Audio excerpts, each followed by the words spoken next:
Hello students, ये class 12th और physics का ये बेटा 6 चैप्टर मैं आपको पढ़ाऊँगा यहीं से ही। और मेरे ख्याल में मैं आशा करता हूँ कि शुरुआत के जो आपके 5 चैप्टर हैं वो आपको क्लियर होंगे।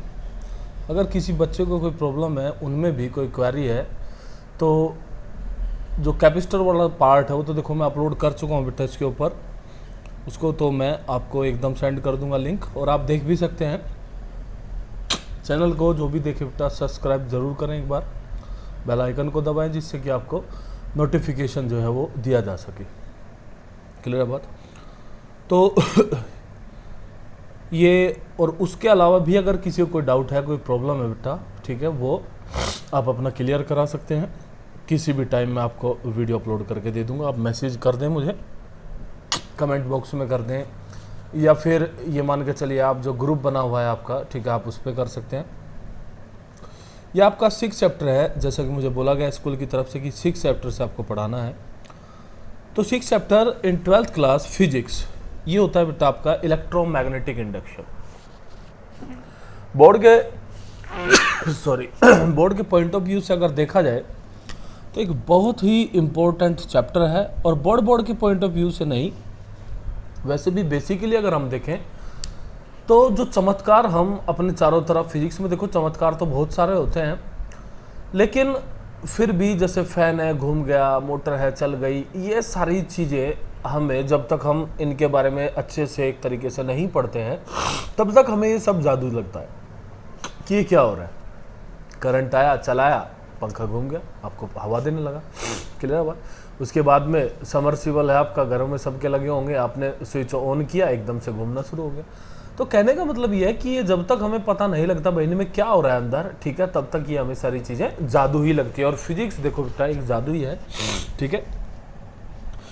तो बात अगर हम करें इलेक्ट्रोमैग्नेटिक इंडक्शन में, तो चैप्टर को सबसे पहले अगर मैं ओवरव्यू आप लोगों को दिखाऊं, भाई चैप्टर में आपको करना क्या है। क्लियर है बात? थोड़ी सी हम यही बात करेंगे कि इस चैप्टर में हमें पढ़ना क्या है। क्लियर है बात? क्योंकि देखो किसी भी चीज़ को अच्छे से समझने के लिए, अंडरस्टैंडिंग के लिए, ये हमें पता होना चाहिए बेटा कि उसका जो अंत है, ठीक है, जो स्टार्टिंग है वो कहाँ से होगी और जो उसका अंत है वो कहाँ पे होगा। क्लियर है बात? तभी हमें चीज़ें अच्छे से समझ में आती हैं। तो इसी चीज़ को हम ओवरव्यू बोलते हैं। क्लियर है बात? तो सबसे पहले अगर मैं ओवरव्यू की बात करूं, तो इसके ओवरव्यू में चैप्टर के सबसे पहला टॉपिक जो आप लोगों को मैं बल्कि आज जो पढ़ाऊंगा वो होगा बेटा आपका magnetic flux. Magnetic flux, clear है बात? ये बिल्कुल ऐसा ही है जैसे आपने पहले चैप्टर में इलेक्ट्रिक फ्लक्स पढ़ा होगा। क्लियर है बात? ये सिमिलर है मैग्नेटिक फ्लक्स। क्लियर है बात? थोड़ा सा अंतर होता है, वो मैं डिटेल में दूंगा आप लोगों को अभी। सेकंड अगर हम बात करें, क्लियर है बात, मैग्नेटिक फ्लक्स के बाद हमें क्या पढ़ना है? हमें यही पढ़ना है second topic, electromagnetic induction. In short इसको बोलते हैं EMI। क्लियर है बात? क्या बोलते हैं बेटा? EMI। ठीक है। तो सेकंड जो हमें देखना है वो यही देखना है कि भाई व्हाट इज EMI। क्लियर है बात? थर्ड अगर हम बात करें, हमें जो ये आपका इलेक्ट्रोमैग्नेटिक इंडक्शन है, ठीक है, एक तरीके से इसके यूजेस हमें देखने हैं। भाई हम कहाँ पे इसको यूज़ करते हैं। क्लियर है बात? कैसे हम इसको यूज़ करते हैं वो चीज़ हम यहाँ पे अंडरस्टैंड करेंगे। नेक्स्ट अगर मैं बात करूँ तो इसमें आप लोगों को 2 चीज़ और पढ़नी है। एक होता है आपका सेल्फ इंडक्शन। क्लियर है बेटा बात? Self induction. और एक होता है बेटा आपका mutual induction. Mutual induction. Clear है बात? तो देखो एग्ज़ाम के पॉइंट ऑफ व्यू से अगर देखा जाए, क्लियर है बात, तो ये सारी की सारी चीज़ें ही क्या है बेटा आपकी बड़ी इंपॉर्टेंट होती हैं।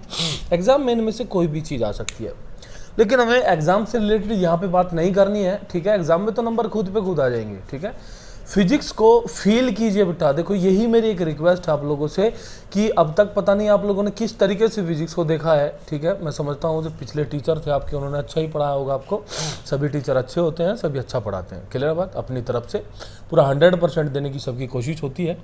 लेकिन मैं सिर्फ यहाँ पे एक ही चीज़ कहना चाहूँगा बेटा, उन्होंने भी यही बात बताई होगी मेरे ख्याल में आपको, कि फिजिक्स को आप रटे ना बिल्कुल भी। ठीक है, ये बिल्कुल आप ध्यान कर लें, फिजिक्स रट्टा नहीं होती है। ठीक है, रट के CBSE में नंबर नहीं आएंगे, सीधी सी बात है। क्लियर बात? इसको अंडरस्टैंड करना पड़ता है, इसको समझना पड़ता है, क्लियर बात। तो इसको फील करना पड़ता है, ठीक है। तो इसको आपको फील करना है, अच्छे से फील करना है, ठीक है, तभी आप जाके किसी बात का जवाब दे पाएंगे। देखो मैं सीधी सी आपको बात बताऊं, क्लियर बात। और बात रही कि सर फील कैसे होगा या अंडरस्टैंड कैसे होगा, तो बेटा हम समझाएंगे फिर, ठीक है। जब हम पढ़ाएंगे तब आप देखेंगे कि हाँ हमें बिल्कुल समझ में आ रही है बात एक एक, ठीक है। अब थोड़ी प्रॉब्लम इस वजह से हो सकती है, उस बच्चे को हो सकती है जो अब तक के जो 5 चैप्टर हैं अगर उसको वो क्लियर ना हो। देखो बिल्कुल प्रॉब्लम होगी, इसमें कोई दो राय नहीं, ठीक है। तो आगे का पोर्शन पढ़ने के लिए बेटा पिछला रिवाइज करते रहे कंटिन्यू, ठीक है, तभी आगे का अच्छे एक तरीके से आपका तैयार होगा। चलो हम अपने चैप्टर की अब बात करते हैं। समझदार हैं आप लोग, आप अच्छे से अपना काम करेंगे, ठीक है। आज की बात, तो बात अगर हम सबसे पहले अपने फर्स्ट टॉपिक की करें, मैंने इसमें एक चीज़ ऐड की, मैग्नेटिक फ्लक्स, क्लियर बात। तो मैं यहाँ पे बेटा एक चीज़ आपको कहना चाहूँगा कि ये चैप्टर पूरा का पूरा जो डिपेंड करता है वो इसी फैक्टर के ऊपर आपका डिपेंड करता है, क्लियर बात। यानी कि फैक्टर क्या है आपका, ये मैग्नेटिक फ्लक्स जो फैक्टर है, ठीक है, ये पूरा चैप्टर इसी के ऊपर आपका डिपेंड करता है, क्लियर बात।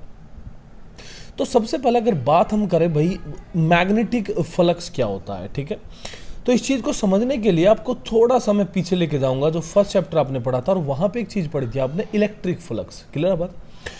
तो दोनों में काफ़ी सारी सिमिलरिटी होती है, ठीक है।